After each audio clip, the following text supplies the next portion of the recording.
Hi everyone, it's me, Lubna. Today is Monday, September 16th, 2024. This video is dedicated to my beloved, and the topic of this video is going to be about the physiologic consequences of emotions.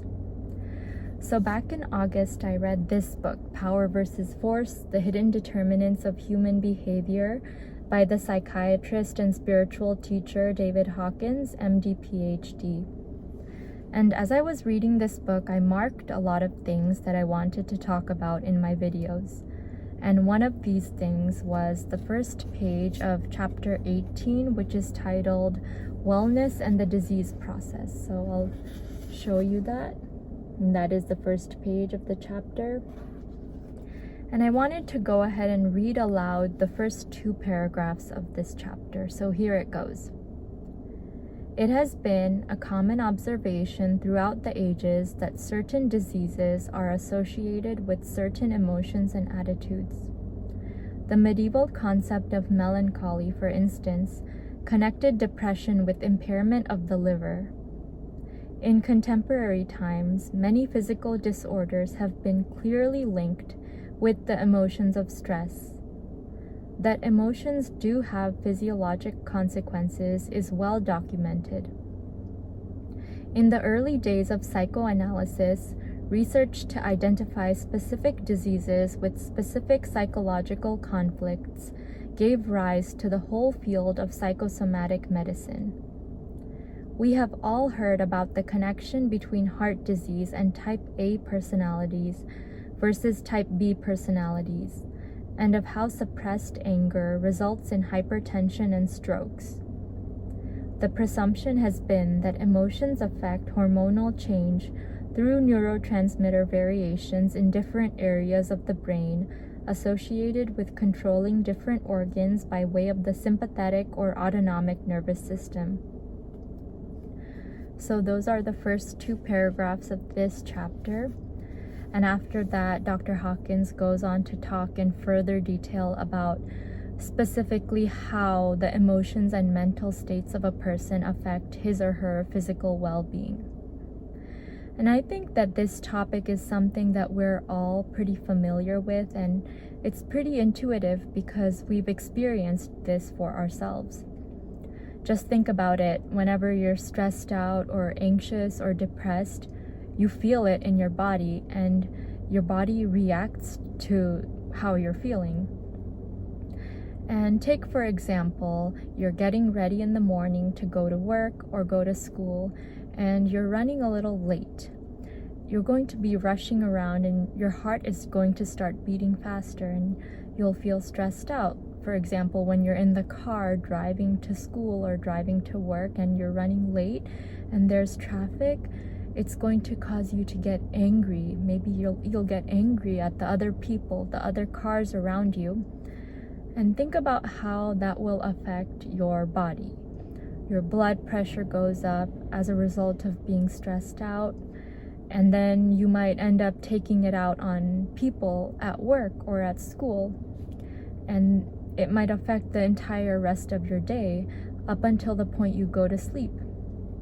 You might end up taking your stress out on even your family members or people close to you, like your loved ones. And this is why it's so important for us, even when we're in a situation that might provoke our stress or anxiety or depression, to be able to control our emotions. Because if we're able to control our emotions, we can control our body and how our body reacts, and we can make sure that we don't sacrifice our physical health because we feel angry or sad or anxious. And this is something very important that I've learned as a result of being in medical school for 3 years, where I've been having to constantly hurry and be on time for things.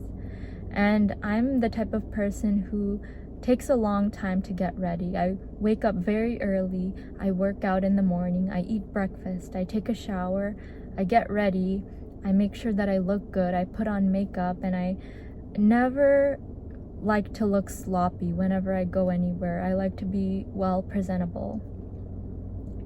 but I've been late a few times, and what I've learned from being late a few times is that it's not worth it to sacrifice your physical health when you're feeling anxious and stressed out about being late somewhere. And I remember reading or listening to an audiobook at some point that said something along the lines of, if you're running late for something, take the penalty for being late if you can, but don't hurry. Never hurry, because hurry is a manifestation of fear. And in that audiobook, it also said, he who fears not has plenty of time.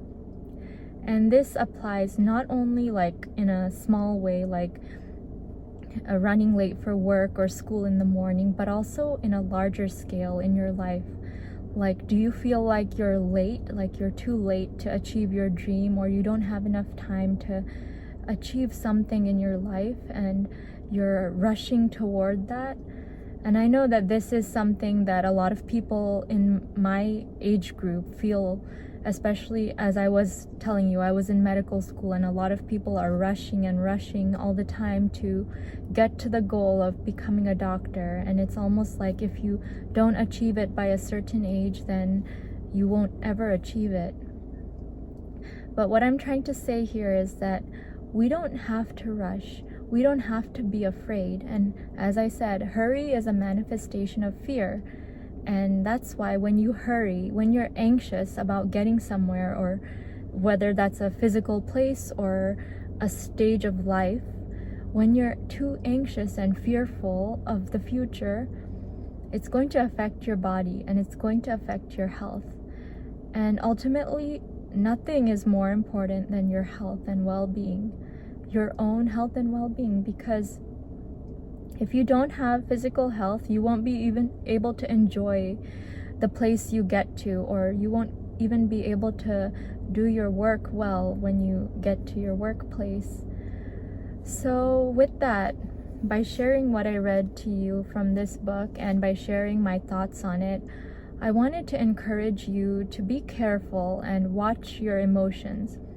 And if you ever get in a state of mind of anxiety or hurry or fear, try to transmute that in some way and remind yourself that he who fears not has plenty of time. And nothing outside of you can hurt you, really.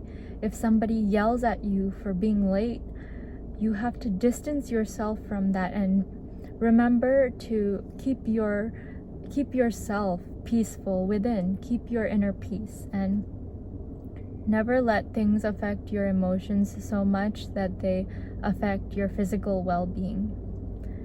So with that, I really hope that my video inspired you to watch your emotions, and I'd like to wish you a wonderful day, afternoon, evening, or whatever it is, wherever you are in the world.